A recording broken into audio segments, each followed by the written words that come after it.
Bonjour. Je pense qu'on peut commencer. Aujourd'hui, on est réunis grâce à la commission O'Neill et Lancet sur le racisme, la discrimination structurelle et la santé mondiale, dont je fais partie depuis le début de l'année. Et nous avons lancé ce webinaire pour parler des questions relatives à la santé mentale et aux médias. L'idée, c'est vraiment de comprendre et de dépasser les impacts négatifs du racisme et des discriminations dans la couverture médiatique de différents sujets sur différents médias. Nous avons pour parler de cela trois intervenantes que je vais vous présenter. Aïda Alami, qui est journaliste marocaine, qui dirige actuellement un projet financé par l'International Women Media Foundation, qui a pour but de soutenir les journalistes couvrant la culture musulmane aux États-Unis. Elle contribue au New York Times depuis 2011 et couvre principalement les thématiques relatives à la migration et aux droits humains. Elle a réalisé des reportages en Afrique du Nord, au Moyen-Orient, en Europe, aux États-Unis, à Haïti, en République dominicaine et au Sénégal. Elle a contribué au livre Our Women on the Ground, Essays by Arab Women Reporting from the Arab World. Et Aïda a grandi à Marrakech et elle vit entre Rabat et Paris. La deuxième intervenante est Malika Mansouri, qui est professeure de psychologie clinique professeure de psychologie clinique à l'université Sorbonne Paris-Nord et psychologue clinicienne en protection de l'enfance. Elle est autrice de l'ouvrage Révolte postcoloniale au cœur de l'Hexagone, Voix d'adolescents, qui date de 2013 chez PUF, et de nombreux articles ainsi que co-auteur de nombreux ouvrages scientifiques. Elle s'intéresse plus spécifiquement à ce qu'elle nomme une clinique des marges, aux enjeux psychiques des silences sur les violences individuelles et collectives, aux traumatismes historiques et transmission générationnelle des violences. La troisième intervenante est Estelle Depry. Estelle Depry, c'est une conférencière et activiste belge spécialisée dans les questions de discrimination raciale, d'intersectionnalité et de blanchité.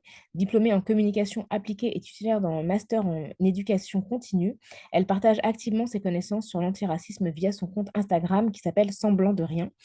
Avec plus de 90 000 abonnés sur la plateforme, Estelle a réussi à mobiliser un très large public. Son approche accessible permet aux personnes blanches de comprendre le racisme et de s'engager dans le changement. En tant que conférencière, elle partage son expertise sur le traumatisme racial, soulignant l'importance cruciale de reconnaître cet effet insidieux de l'oppression raciste sur le bien-être psychique et physique des personnes non blanches. Bienvenue, mesdames, et merci d'être parmi nous. Alors, l'idée, c'est qu'on évoque vraiment les questions de racisme à la fois du point de vue des personnes qui reçoivent l'information, mais aussi du point de vue des personnes qui la couvrent. Du coup, ma première question que j'adresse à vous toutes, mais que je vais peut-être plus spécifiquement adresser, non, je pense que je peux vraiment l'adresser à toutes. C'est comment les médias renforce et propage les biais raciaux, notamment existants contre les communautés qui sont repoussées aux marges, et comment cela influence la perception du public et le comportement du public vis-à-vis de ces communautés. Peut-être Malika, parce que je trouve que justement ton livre sur les révoltes postcoloniales faisait écho à un contexte, notamment celui des révoltes de 2005. Donc peut-être que tu peux parler de ça et de la manière, enfin d'où elles sont nées et de la manière dont les médias ont pu participer à instaurer ou renforcer des biais dans l'opinion du public.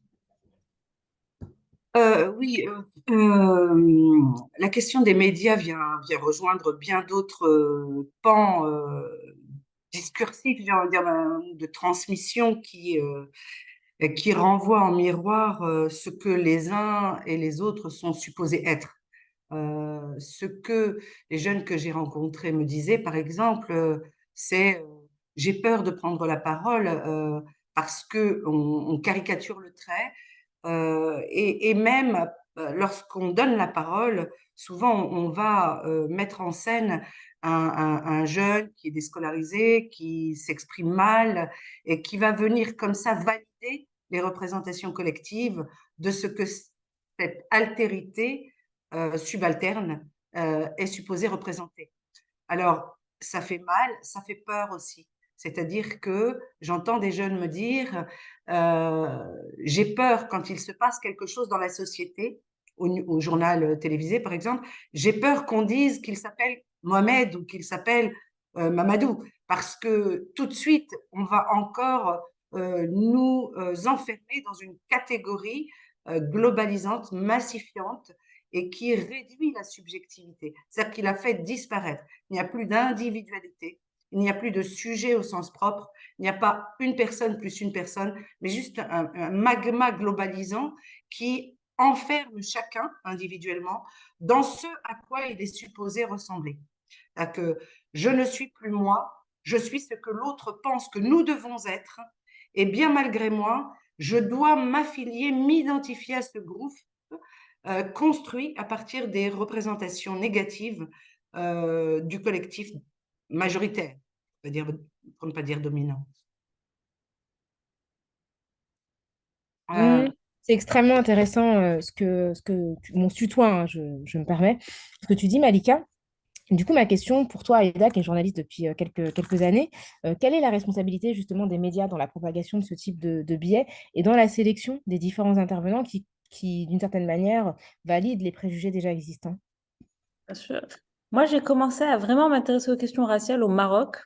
Donc, c'était au début de ma carrière, il y a plus de 10 ans, où en fait, la couverture médiatique au Maroc de l'arrivée de plus de personnes de l'Afrique subsaharienne était couverte toujours sous le même biais, les crimes, la pauvreté, le danger économique. Et je me souviens, la première fois que j'ai voulu faire un papier sur le sujet, c'était une au Maroc où il y avait la photo d'une personne noire et le titre, c'était Le péril noir. Et c'était vraiment ça, c'était vraiment tout le temps couvert comme ça. Et je me suis rendu compte qu'en fait, alors qu'au Maroc, il y a vraiment une très très faible population subsaharienne en vrai, par rapport à la population marocaine. Et il y a cette représentation disproportionnée des crimes supposés ou avérés de cette population-là, du danger supposé ou avéré, etc. C'est tout le temps.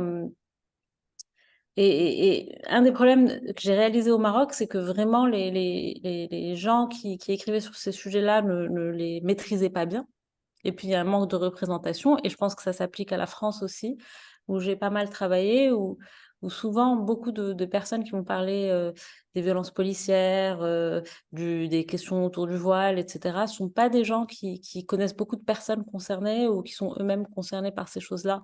Et c'est là où, en France, où, parmi les premières choses que j'ai commencé à trouver intéressantes, c'était l'émergence du Bondi Blog et de voir de plus en plus de journalistes qui étaient issus de ces communautés-là, qui parlaient de ces communautés-là. Et là, on a commencé à voir vraiment des changements parce qu'il y a un vrai manque de diversité dans les rédactions et je pense que ça se voit tout de suite dans la couverture. Estelle, toi, tu as décidé de créer un média sur Instagram, donc de ne pas aller sur les médias classiques, mainstream. Tu as un podcast également. Et du coup, je voulais savoir, en fait, qu'est-ce qui t'a décidé à aller dans cet espace-là? Et est-ce que tu pensais que justement cet espace-là était plus bienveillant et accueillant pour ce type de réflexion? Alors, la création de Semblant de rien, enfin, moi, j'ai fait une haute école en médias et une haute école qui est très blanche. Ouais. On n'était que deux seules personnes racisées en fin de master. Donc, quand on est arrivé avec la thématique du racisme, en fait, de base, on voulait parler de racisme. On s'est vite rendu compte, en fait, que la blanchité dans laquelle on était entouré ne prenait pas ces questions à cœur et cherchait à les éviter. Donc, en fait, la question de la blanchité s'est imposée dans le sens où il y avait justement ce problème de représentation, déjà directement au sein de l'institution. Et ensuite, on a voulu investir les espaces médiatiques parce que il y avait un réel manque, en fait, d'éducation à l'antiracisme. Que ça soit nous, en tant que personnes racisées, accéder à ces informations relevait pour moi d'autodéfense. Parce que comment mettre des mots sur ce qu'on subit au quotidien, et aussi pour changer la narrative, en fait, de la façon dont on parle des discriminations raciales, ça contribue à un récit qui enferme les personnes, comme on l'a expliqué là aujourd'hui, dans des catégories prédéfinies. Et du coup, ben, investir les réseaux sociaux, j'avais conscience qu'il allait avoir des violences, mais je n'avais pas conscience de l'impact que ça pouvait avoir sur le long terme, que ce soit pour moi en tant que créatrice, mais aussi de l'impact que ça pouvait avoir sur les personnes racisées qui me suivent. Donc, en fait, la thématique du traumatisme racial sur laquelle j'ai travaillé s'est imposée à moi justement parce qu'au moment où j'ai commencé à traiter de ces questions, il y a eu tout le mouvement Black Lives Matter, le meurtre de George Floyd, et directement à ce moment-là, j'ai reçu énormément de témoignages de personnes racisées qui m'expliquaient à quel point elles étaient dans des états de détresse et parfois très intenses. Donc, j'ai cherché à comprendre comment les médias participaient à ces traumatismes et également comment on pouvait utiliser par le même biais, les réseaux sociaux pour créer des espaces dans lesquels on pourrait parler de ces récits qui affectent directement notre vie, qui ne soient pas issus des récits dominants qui génèrent des traumatismes très conséquents chez les personnes racisées. Et on voit clairement que malgré les engagements qui ont été tenus, que ce soit de nos États, de nos institutions, suite au meurtre de George Floyd, il y a eu tout ce moment un peu social washing où on était censé lutter contre les discriminations. Il y a des États qui ont tenu des propos forts, etc. Mais on voit bien en fait que en ayant discuté avec mon audience, que la majorité d'entre eux trouvent que la situation est restée inchangée et que même beaucoup disent que leur santé mentale s'est détériorée. Et je pense sincèrement qu'au vu du récit médiatique qui est fait pour l'instant sur les personnes racisées qui, de ma perception, s'est durci, on voit clairement qu'il y a une corrélation avec comment les personnes racisées se sentent dans leur bien-être psychique aujourd'hui. Alors, Malika, je t'ai vu acquiescer quand tu parlais de la manière dont ces espaces étaient traumatisants. Estelle, à l'instant, tu as évoqué le meurtre de George Floyd, et c'est vrai que c'est une image qu'on a beaucoup vue se répéter et se reproduire, et je pense qu'elle contribue probablement à rappeler que certaines personnes peuvent mourir en direct et de manière répétée sans que vraiment il y ait une empathie. Quels effets ça a sur les jeunes auprès desquels tu as travaillé, Malika, et de manière générale sur les personnes qui peuvent ressembler à George Floyd ou à d'autres qui sont morts sous les Anna. caméras? Anaël Merzouk, par exemple. Alors, mort sous les caméras, non. Justement, ce que ça permet, ces jeunes générations, merci Estelle hein, pour ce propos, c'est vrai que c'est vraiment quelque chose qui change la donne, en fait, en termes de transmission de l'information, que ces jeunesses qui, finalement, se construisent en n'ayant plus confiance en personne, ni aux institutions, ni aux adultes. On en fait, souvent on entend projection, projection. En gros, tous ces jeunes seraient parano, quoi. Tout le monde, voilà, tous ceux qui subissent ça auraient des perceptions erronées, ce qui redouble la violence. Hein, c'est-à-dire, mais non, ce n'est pas du racisme, mais non, ce n'est pas de la discrimination, et pour beaucoup, ils le croient sincèrement. Hein. C'est-à-dire que c'est très inconscient comme mécanique. Hein. J'ai l'exemple d'un gamin qui me disait en faisant un lapsus, si lapsus ça va pour tout le monde, il me dit, mais les Français, moi, je les regarde me regarder. C'était un adolescent. Je les regarde me regarder. Et lorsqu'ils me regardent, alors même qu'ils me disent, mais non, je ne suis pas raciste, je vois dans leurs yeux qu'il y a du raciste. Qu'il y a du raciste. Donc, il loupe le coche là. Il veut dire du racisme et il dit du raciste. Alors, c'est un petit peu comme s'il disait, même celui qui ne veut pas être raciste aujourd'hui et qui est habité des meilleures intentions, il est néanmoins habité lui-même par les fantômes de l'histoire qui ont construit des champs de représentation tellement fortes que bien malgré lui, il ne peut pas faire autrement que de le regarder lui avec mépris ou en tout cas paternalisme ou autre. Donc oui, il y a du trauma, c'est un trauma collectif, historique et qui agit de part et d'autre d'une manière distincte. C'est-à-dire que du côté des dominants, on va avoir l'illusion comme ça que quelque chose a changé, que c'est différent, que c'est beaucoup plus égalitaire aujourd'hui, mais en termes de représentation, la réalité est que dans le rapport finalement d'une altérité à l'autre, il y a quelque chose qui raconte les restes d'histoire, les débris d'histoire qui ne sont pas élaborés. Et plus on met un chapeau sur les réalités construites au fil du temps, et plus ça produit cette espèce de saupoudrage bien inconscient qui déploie une pensée sur l'autre qui est nécessairement teintée d'un regard qui racise nécessairement. Alors oui, les médias, et heureusement aujourd'hui, on peut sortir de la censure, parce que comment dire dans le pays des Lumières qu'on agit ou qu'on pense ou qu'on exclut, c'est même inadmissible, alors même que c'est possible pour tout un chacun de potentiellement poser un regard racisant, euh, peuvent l'admettre même pour eux-mêmes, même quand ils ne sont pas face aux caméras. Pour eux-mêmes, c'est difficile parce que non, c'est pas possible. Moi, je suis l'héritier des Lumières, de la République, de la Révolution, etc. Mais la réalité, c'est que la République s'est trahie sans appliquer ces mêmes codes au peuple qu'elle a colonisé, investi, utilisé, esclavagisé dans l'histoire. Et un autre des jeunes mais enfin, arrêtez de dire que je suis citoyen français, puisqu'on discutait de lui et de qui il était, et qu'il me rappelait ses origines. Et je dis, mais non, tu es français, un peu provocante, comme ça, pour le pousser un peu à la réflexion. Et il me dit, ok, d'accord, mais honnêtement, même si je suis français, vous pensez qu'aujourd'hui, quoi qu'on en dise, on est réellement égaux? Ceux qui nous ont esclavagisés ne peuvent pas nous percevoir comme des égaux, même si la loi nous propose quelque chose d'égalitaire. Dans la réalité quotidienne, ce n'est pas le cas. Voilà. Et en tout cas, ce qui est formidable, c'est qu'au-delà de l'autocensure pour se penser dans le rapport à l'autre, et ça, c'est un phénomène inconscient, il y a toute une organisation systémique, et notamment dans les médias, qui vont attribuer la parole sur des thématiques X ou Y à des personnes qui sont déjà très orientées au niveau du regard. On n'invite pas tout le monde à venir sur les plateaux. Et quand on a une petite enfin, un regard, une fabrication interne qui permet de sentir le problème, les problèmes qui concernent ceux qu'on appelle les minorités. Là aussi, les mots, c'est compliqué. Hein, mineur, majeur, majorité, bon, on pourrait discuter longtemps.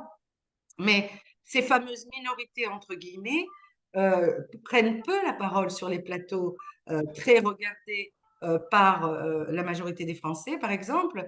Et lorsqu'ils prennent la parole, parce on leur fraye un petit passage à un moment donné, il ne faut pas dévier de trop de la pensée dominante, parce qu'autrement, on est à soi-même individuellement violenté. On a pu le voir pour différents intervenants sur les médias. Ce qui fait que moi, j'accepte très rarement hein, les invitations.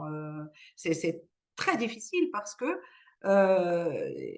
en réalité, il y a dans le pays qui prône la liberté d'expression une censure constante dès lors que les débats, les discours ne conviennent pas à ce que la majorité a fabriqué, construit, s'est représentée d'elle-même, cette majorité, en tant que belle personne issue du peuple des Lumières.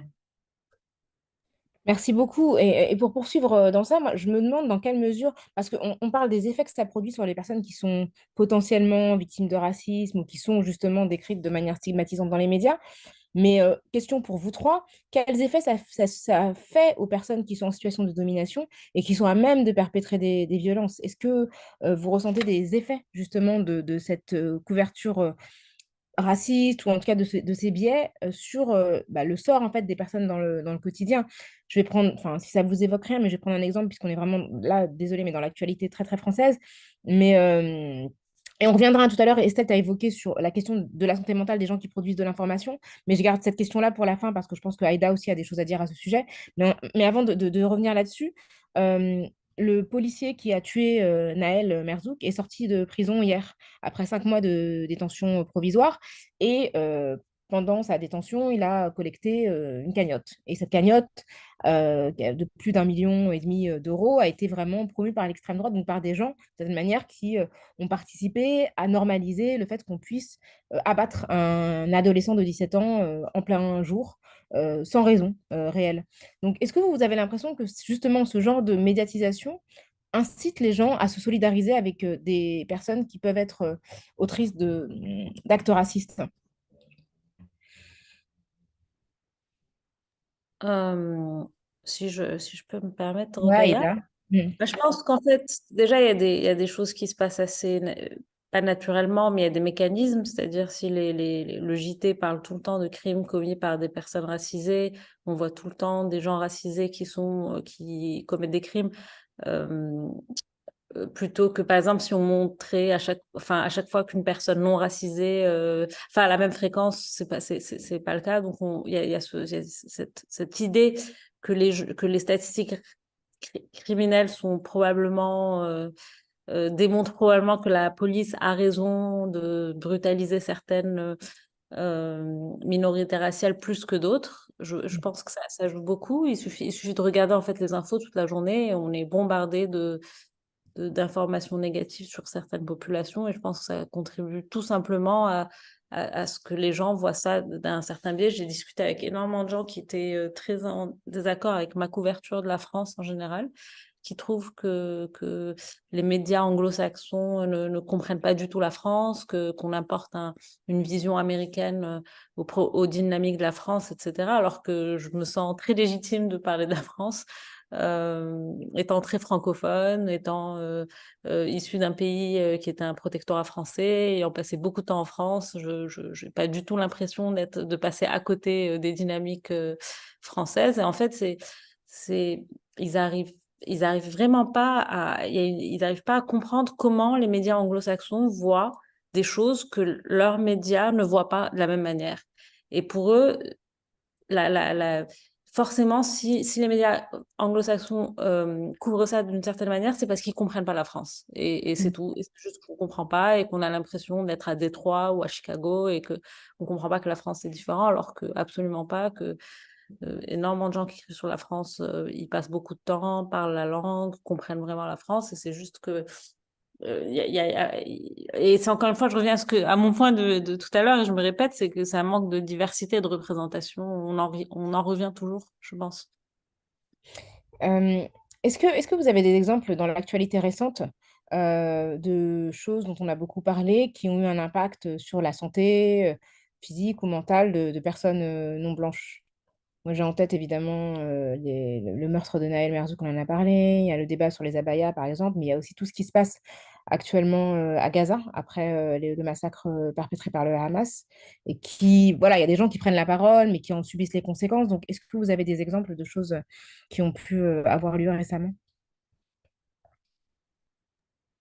Ben, de mon côté, ce que je perçois via mes réseaux, c'est que je perçois énormément de colère chez les personnes qui me suivent et aussi des personnes qui cherchent une manière de pouvoir s'exprimer sur ces questions. Il y a aussi une grande crainte de censure chez pas mal d'activistes.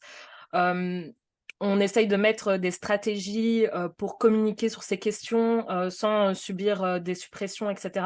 Donc, on voit en fait que malgré le trauma, on essaye de trouver des manières de communiquer. Et ça, c'est assez nouveau parce qu'on doit mettre en place des stratégies en fait pour communiquer, pour militer sur ce qu'il se passe sans prendre un retour et en même temps essayer de gérer la charge traumatique que ça suggère en fait, la situation qui se passe pour l'instant.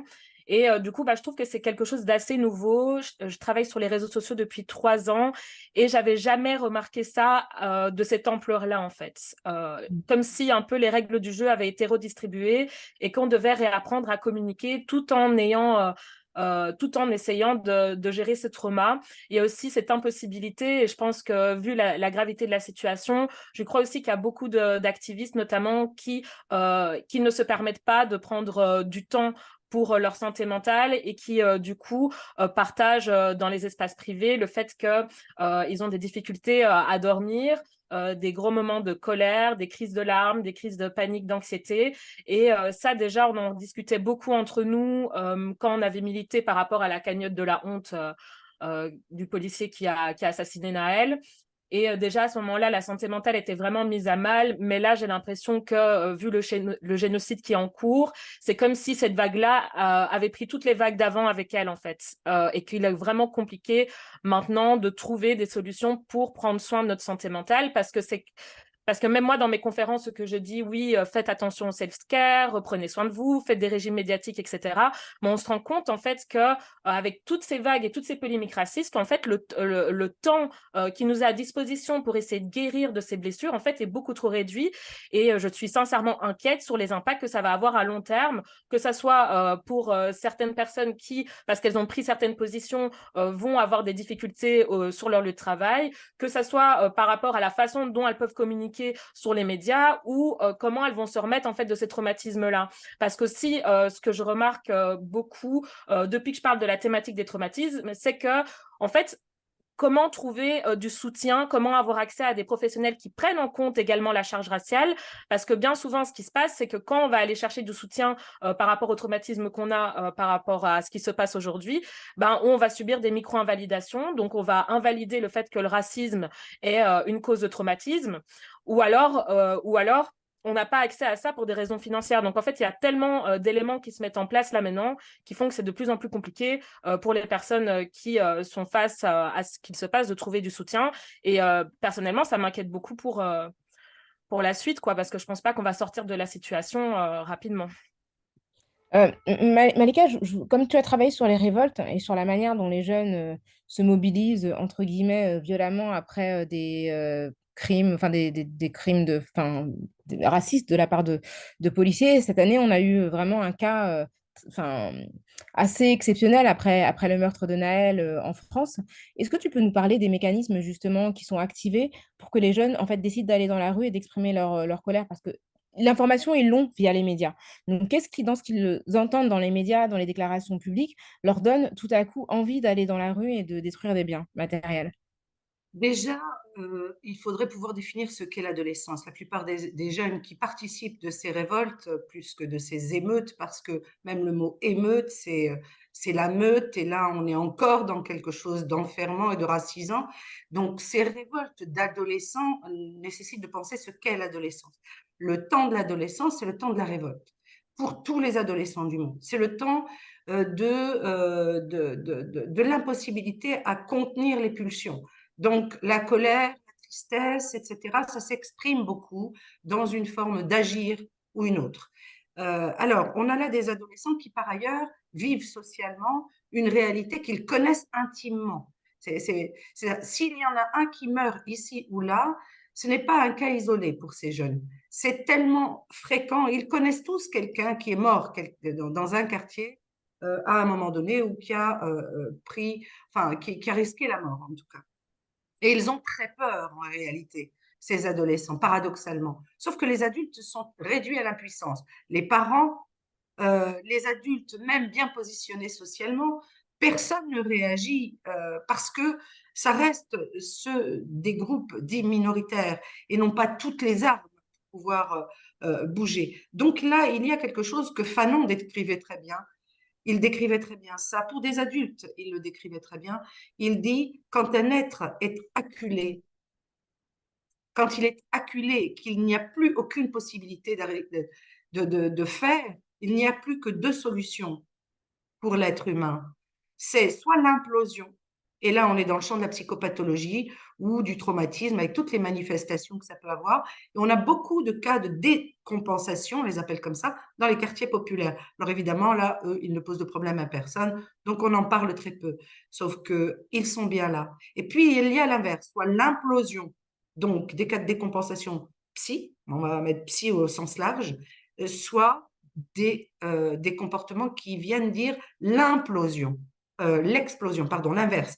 Soit l'implosion, donc là on est dans la maladie, on est dans l'attaque du corps et de l'âme, soit on est dans l'explosion et là on a toute la charge pulsionnelle qui va se projeter sur la société pour ne pas s'auto-agresser. Hein. Il y a quelque chose comme ça. C'est soit l'un, soit l'autre. Hein. Ça, c'est Fanon qui le décrit très bien. Ce n'est pas moi. C'est très, très bien retranscrit. Merci pour cette analyse.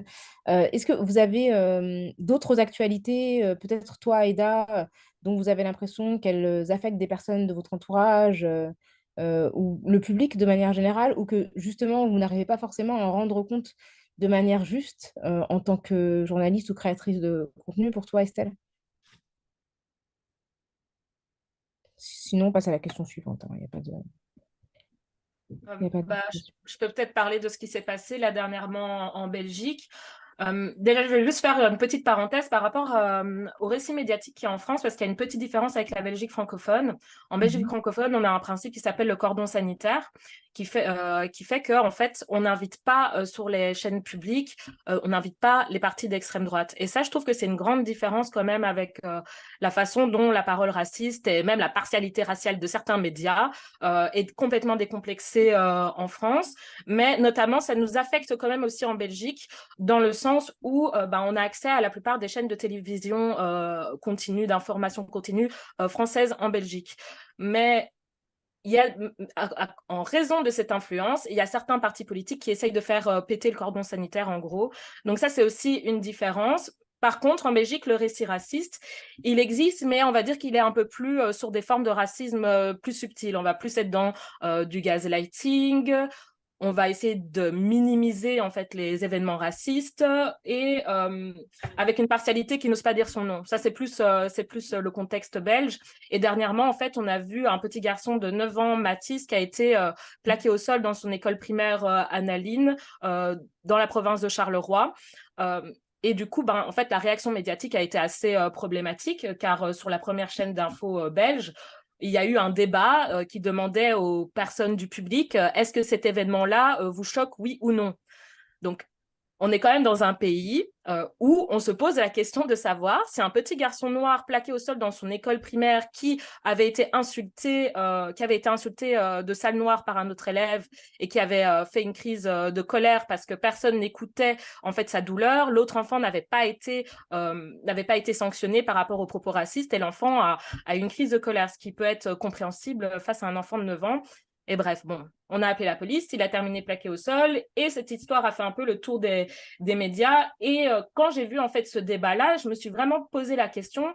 On parlait justement de la construction que ça pouvait faire des personnes dominantes vis-à-vis de ces langages médiatiques. Et moi, je pense sincèrement que ça construit un récit d'innocence blanche.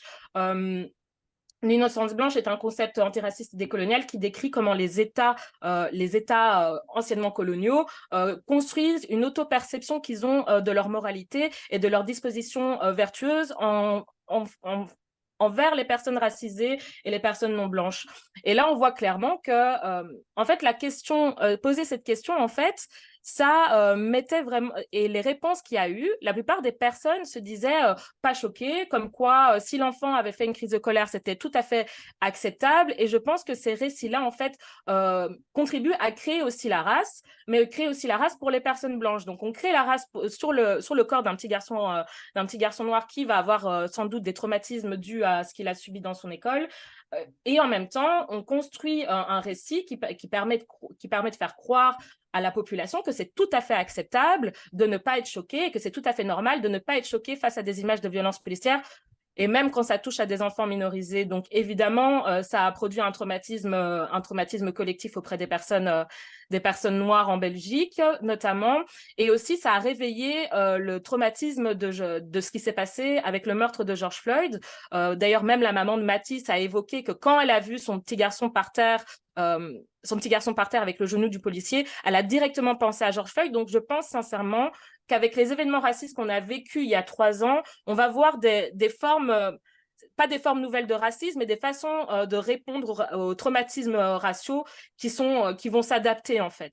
Et on voit aussi que dans le traitement policier de ce petit garçon, peut-être qu'inconsciemment, il y avait une volonté de réveiller ce traumatisme-là pour lui donner une leçon. Donc voilà, c'est des réflexions que j'ai en tant qu'activiste parce que je me rends compte qu'en fait, au lieu d'évoluer sur ces questions, on est plus face à un backlash où en fait le racisme se renforce à chaque événement, à chaque triste événement du genre. Et encore une fois, dans ce cas, dans le cas du petit Mathis, donc ça a été fait en présence de sa mère, donc ça c'est important de le dire, et surtout, ça a été filmé. Parce qu'en fait, si ça n'avait pas été filmé, on ne serait pas encore en train d'en parler aujourd'hui. Donc, ça rappelle aussi combien la documentation est importante pour que la parole des personnes qui subissent la violence raciale soit considérée comme crédible. Donc, avant de fermer la conversation sur les possibles solutions, moi, je voulais savoir, en fait, vous, particulièrement Aïda et Estelle, ce que vous avez vécu, vous, en tant que journaliste et créatrice de contenu, quels sont les sujets que vous avez eu des difficultés à couvrir et comment votre propos a été reçu? Je pense que tu as un cas à nous exposer sur un événement qui s'est produit en France, enfin, je peux le décrire rapidement, mais il y a une étudiante qui s'appelle Mariam Pouchtou, qui avait été élue vice-présidente de l'UNEF, qui est un syndicat étudiant. Elle avait pris la parole à l'époque pour parler de Parcoursup, qui était une réforme gouvernementale. Sauf que quand elle a pris la parole, on ne l'a pas du tout écoutée parce que c'est une étudiante musulmane qui porte un foulard. Et en fait, toute la discussion s'est concentrée sur son foulard. Et donc, toi, Aïda, tu as couvert ce sujet pour le New York Times, comme tu l'avais fait plein de fois auparavant, sauf que tu as été extrêmement surprise de la réception. Oui, c'était vraiment hallucinant parce que comment je me suis retrouvée à faire ce sujet, enfin, j'écris souvent sur la France, j'écris souvent sur les questions raciales. En général, ça passe assez inaperçu. Et puis cette fois-ci, je regardais la télé et puis je vois un débat sur une adolescente à cause de son voile, ce qui, de mon point de vue, est très compliqué à comprendre. Donc j'essaie de m'intéresser un peu plus à pourquoi ça suscite tant de débats. Et donc je rencontre cette jeune fille et je décide de faire son portrait. Et on a été plusieurs à couvrir cette histoire, mais je me suis prise un déchaînement sur les réseaux sociaux qui a duré presque un mois, il me semble. Pardon, vous C'est-à-dire avez été plusieurs pour plusieurs médias différents internationaux, c'est ça que tu veux dire? internationaux, exactement, Ouais. exactement. C'est-à-dire le Washington Post en a parlé, enfin, dont je me souviens, probablement le Guardian, tout ça. Tout le monde en parle, mais c'est mon papier qui génère une rage qui dure un mois. Je me souviens au point où je pouvais même plus ouvrir mon Twitter parce que j'avais des notifications toutes les 5 secondes. C'était infernal. Et j'ai essayé de comprendre pendant longtemps pourquoi les gens ont réagi de cette manière-là. Bon, au-delà du fait qu'il y a des réseaux qui sont très bien organisés pour intimider les journalistes qui parlent de ces problématiques-là. Mais vraiment, je pense que ça a été insupportable que j'humanise une jeune fille parce qu'elle porte son voile. C'était insupportable pour certains lecteurs. C'était insupportable que l'article utilise le mot racisme plusieurs fois parce qu'en fait, on n'a pas été timide avec l'utilisation des mots. En fait, on n'a pas essayé de tourner autour du pot pour expliquer, même si elle est blanche, Mariam est blanche, mais je crois qu'ils s'en sont même pas rendus compte. Tout ce qu'ils ont vu, c'est son voile. En fait, ce qui arrive souvent, malheureusement, en France, c'est qu'une fois qu'on voit le voile, il y a plein de personnes derrière. Il y a juste le voile. Et, euh, et en fait, le fait que l'article utilise le mot racisme aussi, de manière aussi forte en relation aux réactions au voile a été insupportable à recevoir pour certaines personnes. Et en fait, j'ai reçu des dizaines de coups de fil de médias qui voulaient que j'intervienne, que je réagisse, etc. Ce qui n'est pas du tout la manière dont, enfin, en général, quand un papier sort, on reste en dehors parce qu'on n'est pas l'objet du papier. Le sujet est là et puis les gens en font ce qu'ils veulent, mais on n'est pas là pour être au milieu de la polémique où le journalisme ne devient pas le sujet du papier. Mais là, malgré moi, je devenais le sujet du papier. Je me souviens, dans la matinale de Léa Salamé, ils étaient en train de parler de est-ce que j'étais journaliste ou pas journaliste. C'était surnaturel. Et en fait, je n'arrivais pas à comprendre ce qui avait autant choqué de juste dire qu'en fait, il y a un vrai problème, c'est Parcoursup. Et en fait, tout le monde se concentre sur le voile d'une jeune fille qui avait 19 ans à l'époque. Et Et toi, tu as été remise en cause personnellement, c'est-à-dire que ton nom oui, a oui, circulé. complètement. Et Oui, voilà, on on a parlé du fait circulait, que tu mais étais journaliste marocaine et il y avait aussi, voilà, enfin, parce qu'en fait, il y a deux dimensions. Il y a le racisme qui s'est produit sur Mariam Pouchtou, l'étudiante, à l'époque, mm, et sur toi en tant que journaliste non blanche. exactement, exactement. En disant que j'étais pas vraiment journaliste, que j'étais militante. Je pense que Rokhaya, toi et moi, ils ont retrouvé qu'on s'était échangé, on avait échangé sur Twitter 2 mois avant, donc tu étais responsable de l'article de facto.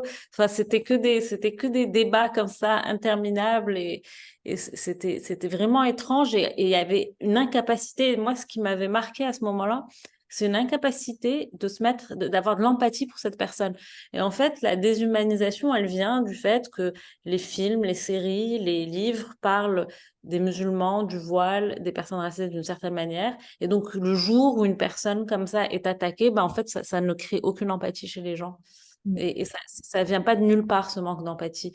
Quand on voit une vidéo de Naël et que j'ai parlé à beaucoup de gens après ce qui s'est passé qui étaient plus contrariés par la casse qu'il y a pu y avoir plutôt que le décès d'un adolescent, qui étaient plus contrariés par l'image de la police suite à cet événement.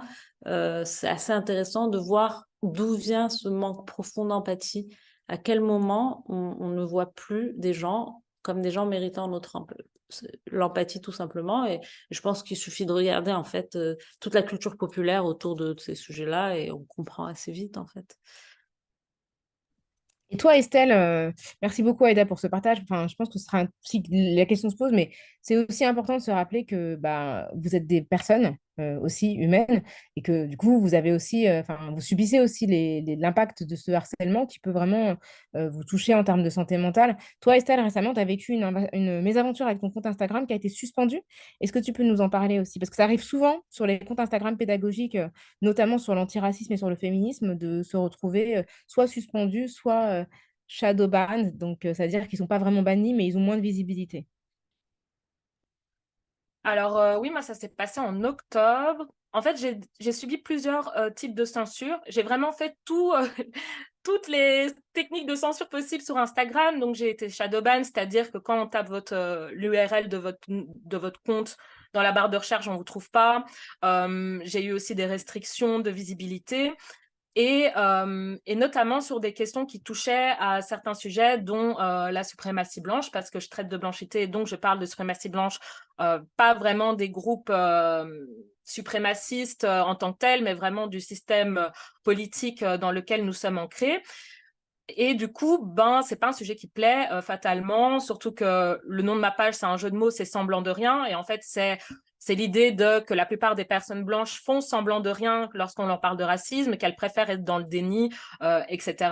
Mais bon, le fait de nommer la blanchité, de nommer le groupe dominant et majoritaire, clairement, ça cristallise vraiment énormément de frustration, que ça soit chez certains antiracistes qui se disent universalistes et modérés, qui refusent qu'on aborde la question raciale. Là, ça cristallise déjà pas mal de haine, entre guillemets. Et aussi, évidemment, les groupes d'extrême droite, parce que clairement, ils existent. Donc, ce qui s'est passé, c'est que je subis souvent de ce qu'on appelle des raids. En fait, les raids, c'est des cyberattaques coordonnées de groupes suprémacistes blancs la plupart du temps, et qui donc décident de tous aller signaler mon compte en même temps. Et là, dernièrement, du coup, en octobre, j'avais subi un raid qui a fait que ma plateforme a été suspendue. Heureusement, grâce à la mobilisation de beaucoup de personnes, et je remercie toutes les personnes qui m'ont soutenue dans cette épreuve, j'ai pu récupérer ma page. Ça a eu un gros affect sur ma santé mentale, car ma profession en dépend, parce que j'estime qu'être activiste, parce que beaucoup de personnes pensent que l'activisme, c'est comme un passe-temps ou un hobby. Encore dernièrement, j'ai rencontré des personnes qui disaient « Oui, mais tu fais quoi d'autre ?» Non, en fait, j'ai décidé d'y consacrer ma vie, et j'essaye d'en créer un métier pour le moment. Donc, le fait de perdre ma plateforme, déjà, je perdais l'espace de liberté dans lequel je pouvais m'exprimer sur ces notions. De plus, le lien que j'avais tissé avec beaucoup de mes abonnés. Et je resubissais en fait cette censure qu'on m'impose déjà en dehors de l'espace médiatique. Donc, ça a été assez compliqué. J'ai fait des crises de tachycardie pendant un mois, même après avoir récupéré ma page. Le matin, je me réveille avec le cœur qui s'emballait, etc. Maintenant, ça va mieux, mais j'ai très peur de reposter. Je vois bien que je m'inflige une autocensure. Les sujets que je veux traiter, les sujets que je traite sont pas des sujets qui sont appréciés directement par la plateforme. Donc, je dois réfléchir à comment écrire certains termes, à les censurer ou non. Donc, en fait, c'est une pression et une charge mentale en plus. Car clairement, si la plateforme m'a remis ma page, c'est car ils ont vu que j'avais subi un taux de signalement massif. Mais je sais aussi que quand il y a le robot qui passe 1 ou 2 fois par an sur la page, que certains posts sautent parce qu'il analyse mal les propos tenus dans mes posts. Donc, c'est pour ça aussi qu'on est assez en danger sur la plateforme, et qui fait que c'est un métier qui est très précaire. Et c'est vraiment ça le souci, de dépendre en fait de ces plateformes dominantes. Instagram est autant un lieu de résilience, à mon sens, parce que ça m'a vraiment aidé de pouvoir partager des connaissances sur ces sujets, parce qu'il y a un vrai déficit d'éducation à l'antiracisme dans notre société. J'ai fait un master en communication sociale et culturelle. Aucun cours n'était consacré au racisme ou à la question coloniale. Et quand je posais des questions à mes professeurs, ils me regardaient comme si j'étais sortie d'une autre planète, comme si le sujet ne méritait même pas d'être abordé. Pourtant, on traitait des questions féministes, féminisme blanc, mais on traitait quand même ces questions. On traitait des questions écologistes, on traitait un petit peu les questions de la lutte LGBT QIA+, mais la question raciale, pas du tout. Donc en fait, ce que j'ai compris, c'est qu'il faudrait avoir un cadre une protection pour les activistes pour qu'on puisse continuer à faire ce travail sur les réseaux sociaux et également d'être protégés face aux menaces parce que les menaces, on en reçoit beaucoup. J'ai déjà reçu plusieurs menaces de mort, etc. Mais le problème, c'est que comme on a l'impression que la plateforme n'est pas vraiment de notre côté, comment on fait pour les signaler, comment on fait pour se protéger? Et en fait, ça, c'est vraiment des choses qui doivent être adaptées à ce qui se passe pour l'instant. Et malheureusement, je pense pas que, vu comment les législations européennes évoluent sur la question des médias sociaux, je pense pas qu'il soit vraiment pour qu'on ait accès à ces espaces-là pour parler de ces sujets-là. Donc, il y a encore beaucoup de choses à faire et oui.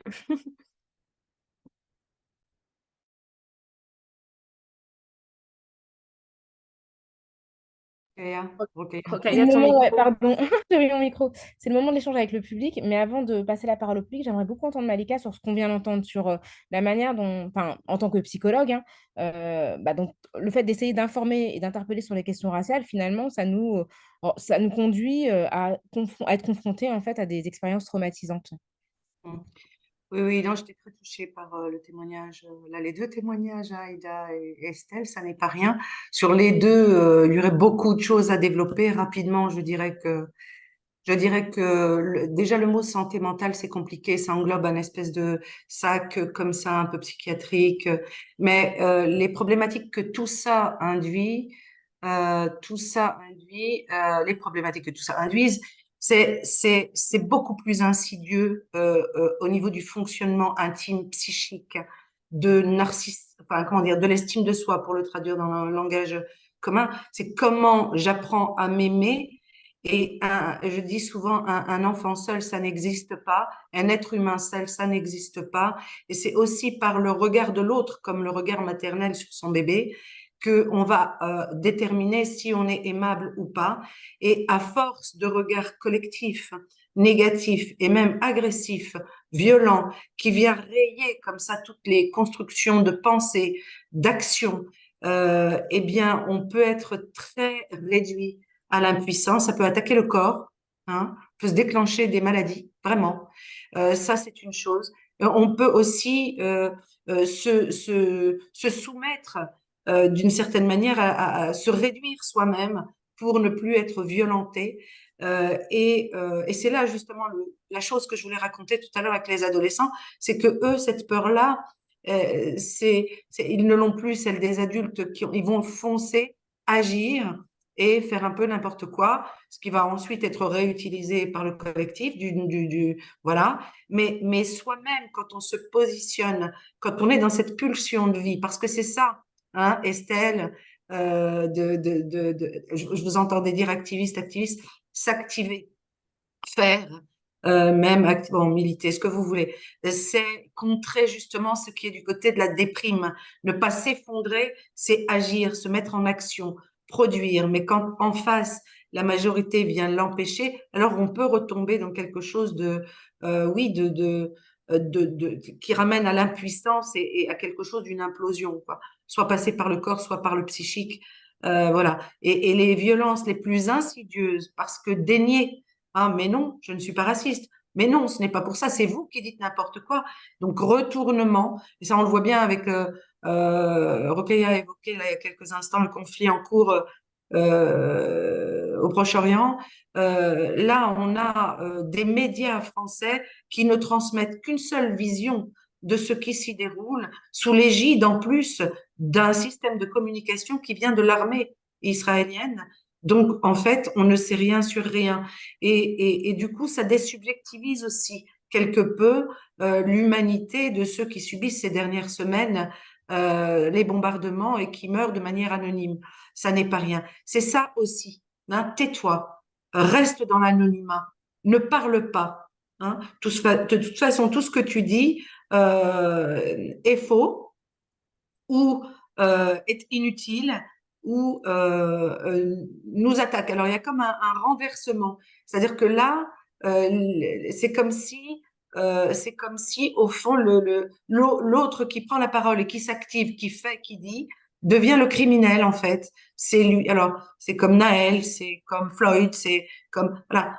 Ceux qui manifestent, ceux qui se révoltent sont les criminels. Ceux qui sont morts sont les criminels. Ce ne sont pas ceux qui ont tué. Et là, c'est un peu la même chose de manière plus insidieuse. au niveau des discours et des modalités de réponse à toute forme de discours qui vient Très bien. dénoncer. Merci beaucoup. Alors, on a pas mal de questions qui vont dans le même sens, donc je vais me permettre de les résumer. Les questions, c'est la question de Hakim qui se dit que quand on est confronté à des personnes qui disent n'importe quoi, il faut les corriger et les éduquer, c'est une charge assez lourde. Alors, ne rien dire, c'est cautionner, c'est avoir l'air de cautionner, mais parler, c'est aussi très, très lourd. Il y a une autre question de Aïda qui demande quels outils on propose pour répondre au silence de notre entourage blanc ou à l'incompréhension de notre détresse et de notre besoin de soutien sans tomber dans une charge mentale, raciale supplémentaire. Il y a Nora Benamara qui demande ce qu'on conseille aux personnes racisées pour survivre psychologiquement face aux violences racistes et au climat actuel, des outils, ressources, médias alternatifs. La question aussi, il y a des gens qui se disent qu'ils se sentent, enfin, Mariam Babal Meva dit qu'elle se sent un peu découragée par rapport au futur de cette société. Du coup, et en fait, quelqu'un, donc Sarah Miloud, qui disait que sa collègue aujourd'hui lui a dit que les Algériens en France ont une haine profonde de la France, qu'ils ont une haine génétique, et elle est originaire d'Algérie, donc elle s'est sentie vraiment attaquée. Donc, est-ce qu'il y a des outils pour l'aider à se défendre? Donc, voilà, je résume un petit peu, mais c'est une question qui revient beaucoup. Comment on fait pour soit répondre, soit se protéger de ce type d'attaques racistes, qu'elles viennent de personnes directement ou des médias? Oui, bon, ça fait beaucoup, beaucoup de questions. Et là encore, il faudrait des développements, hein, vraiment. Je pense que chacune pourra dire depuis son point d'intervention, mais euh, je pense que il faut avoir en fait la possibilité de percevoir le niveau, enfin, par où ça passe pour l'autre, et de s'éviter des débats inutiles. Voilà, quand l'autre est convaincu que c'est génétiquement pour l'Algérien, par exemple, les Algériens ont génétiquement la haine de la France. C'était déjà les travaux des psychiatres du temps colonial qui intervenaient à l'hôpital de Blida à Alger et qui ont développé des tas de conceptions et notamment, vous savez, une encéphale qui n'est pas tout à fait comme pour tous les autres, une encéphale qui est un peu handicapée, quelque chose de tordu, qui les met en situation d'être violents et haineux. Voilà, et ça s'est développé dans le champ de la psychiatrie. Donc, vous voyez, c'est pas comme si c'était nouveau. Là encore, comme disait le jeune dont je vous parlais tout à l'heure, ce n'est pas tant que les Français soient racistes qu'ils ont en eux du raciste, parce que l'héritage de l'histoire ne vaut pas que pour ceux qui ont été racisés, maltraités tout au long de l'histoire de l'esclavage ou du colonial, mais aussi en tant que descendants de ceux qui ont dominé et asservi l'autre. Donc quelque chose de ces restes d'histoire continue. Donc moi, premier conseil que j'ai envie de donner à tout un chacun, c'est de s'éviter des discussions qui ne servent à rien euh, en, euh, en entrant dans un débat avec des gens qui ont envie de discuter de ça, mais qui ne sont pas disposés, disponibles psychiquement pour s'ouvrir à la réflexion et à ce qui serait de la réalité de l'autre. C'est facile à dire, hein, mais c'est un premier exercice de style. Vraiment, s'éviter des discussions. Voilà, parler de la pluie et du beau temps avec ces gens. Et vous, Aïda et Estelle, est-ce que vous êtes confrontés à des questions? Vous êtes sur les réseaux sociaux. Donc, comment vous vous protégez des interpellations quand vous êtes mise en cause? Et qu'est-ce que vous recommandez? Alors, on a 6 minutes pour conclure, mais je pense que il y a pas mal de gens qui se posent la question. Je peux répondre très rapidement. Bon, moi, je suis harcelée de plein de pays différents pour plein de raisons différentes. Enfin, moi, ça fait longtemps que je lis plus les notifications, en fait. Donc, c'est aussi simple que ça. Je me sens très, très bien de passer à côté. Malheureusement, je passe probablement à côté de notifications qui sont gentilles aussi. Mais en fait, je lis plus parce que ça sert à rien, parce que je préfère parler avec quelqu'un qui va peut-être me croiser dans la rue, ou enfin une personne avec qui je pourrais discuter des choses, mais quelqu'un qui est derrière un compte anonyme, qui m'attaque sur Internet, en fait, ça m'intéresse pas du tout de les lire, donc moi, je lis pas. Donc voilà, je me soumets pas du tout à être le punching ball des gens sur Internet. Et toi, Estelle? Ben, moi, j'apprends encore à trouver l'équilibre parce que on va dire, ou alors je vais complètement couper les réseaux pendant une semaine et je vais quasiment pas y aller, ou alors je vais être tout le temps dessus. Donc ce que je fais en fait, c'est des régimes médiatiques. Donc je coupe vraiment les notifications. Ça fait déjà plusieurs années que je coupe les notifications. Et il y a la nouvelle fonctionnalité que j'aime bien sur Instagram qui est le canal, qui me permet d'échanger. Bon, j'ai pas de réponse directe en fait de mon audience, mais par les sondages que je peux faire ou les emojis qu'ils peuvent mettre, j'ai quand même l'impression de créer du lien avec eux parce que je sais aussi qu'il y a beaucoup de personnes qui ont besoin de se sentir écoutées, de se sentir compris. Donc quand je pars trop longtemps, je ressens quand même une culpabilité d'avoir un peu, bon, c'est du parasocial, hein, je sais que voilà, mais j'ai quand même l'impression de pas soutenir les personnes comme je devrais le faire. Donc, j'essaye de trouver un équilibre là-dedans. Mais sinon, vraiment réduire son exposition aux médias, je pense que c'est le plus important. Ça fait bien longtemps que je regarde plus les infos. J'ai retiré Brut, etc. de mes applications. Donc, j'essaye vraiment de limiter, en fait, cet impact-là et de réduire, en fait, l'impact que ces messages vont avoir. Je vais pas répondre aux messages, etc. Donc, j'essaye de trouver un équilibre qui puisse aller pour que je puisse continuer à faire mon activité sans être trop impactée. Mais c'est pas évident. Ok, on t'entend pas. Tant que je suis en train de te parler, Estelle, j'ai une question pour toi de Michel Bègue qui pose la question du cordon sanitaire. En fait, il se dit qu'en France, ça pourrait être interprété comme une atteinte à la liberté d'expression, le fait d'exclure certaines personnes du champ politique. Donc, qu'est-ce que vous répondez à ça en Belgique? En fait, en Belgique, on part du principe, pour les francophones, hein, chez les néerlandophones, c'est complètement différent. Le Vlaams Belang, qui est le parti d'extrême droite, est très souvent dans les médias et gagne en popularité grâce à ça d'ailleurs. Mais en fait, on part du principe que la liberté d'expression a des limites. À partir du moment où les propos que vous tenez atteignent la dignité humaine de certaines personnes, ce ne rentre pas dans le cadre de la liberté d'expression. On part vraiment de ce principe-là. Surtout que je trouve que c'est assez hypocrite justement dans le contexte français où on voit que certaines choses peuvent être dites et pas d'autres en fonction de l'agenda politique et des idéologies de tout à chacun. Donc nous on part vraiment de ce principe-là en fait. Mais il tend le cordon sanitaire, j'espère qu'il va rester. Mais à mon avis, voilà, on commence aussi à être influencé par l'extrême droite et par la droite conservatrice qui essaye de se rapprocher des partis problématiques. Donc, vraiment, on part de ce principe-là. Allez, on ne doit pas laisser les médias être des vecteurs de haine, en fait. Et à partir du moment où les propos que vous tenez visent à racialiser négativement des personnes ou à les enfermer dans des catégories qui subissent des violences, on part du principe que ces propos-là n'ont rien à faire à la télé nationale, quoi. Voilà. Il y a une initiative qui m'a été rappelée par un intervenant, Pierre Cogan, qui a eu lieu en France, qui s'appelle l'AJAR, c'est l'Association des journalistes antiracistes et racisés, qui est née au début de l'année, au mois de mars cette année, pour réunir justement les journalistes de différentes rédactions qui soit eux-mêmes ne sont pas blancs, soit souhaitent justement se mobiliser autour de l'antiracisme et du traitement antiraciste de l'information. Peut-être qu'on peut finir par entendre vos initiatives en termes de solidarité. Est-ce que vous pensez qu'il y a des moyens justement de résister à tout ça en créant des solidarités, en créant des collectifs, en demandant peut-être aussi de l'aide quand on en a besoin peut-être je vais vous laisser dire un dernier mot là-dessus. Oui, ouais, alors c'est ce sur quoi j'avais envie de rebondir justement, moi. C'est-à-dire qu'effectivement, ne pas rester tout seul non plus, se rapprocher de gens avec qui on peut penser ces questions-là en toute sécurité. La question de l'appartenance à un groupe, c'est important. C'est-à-dire que le propre même de la domination, vous savez, pendant le temps de l'esclavage, quand on emmenait des gens vers les Amériques sur les bateaux, on ne mélangeait pas on ne mettait pas ensemble des esclaves de la même langue parlée, du même lieu géographique. On les mélangeait pour qu'ils ne puissent pas communiquer justement et qu'ils ne puissent pas s'organiser du coup. Donc là, c'est justement cette image-là qui me vient. Il faut pouvoir se rapprocher des groupes comme Ajar pour ce qui est des médias. Il faut pouvoir trouver des espaces où on se sent bien et on peut parler en toute liberté. Puis les psys sont là, il y en a quelques-uns.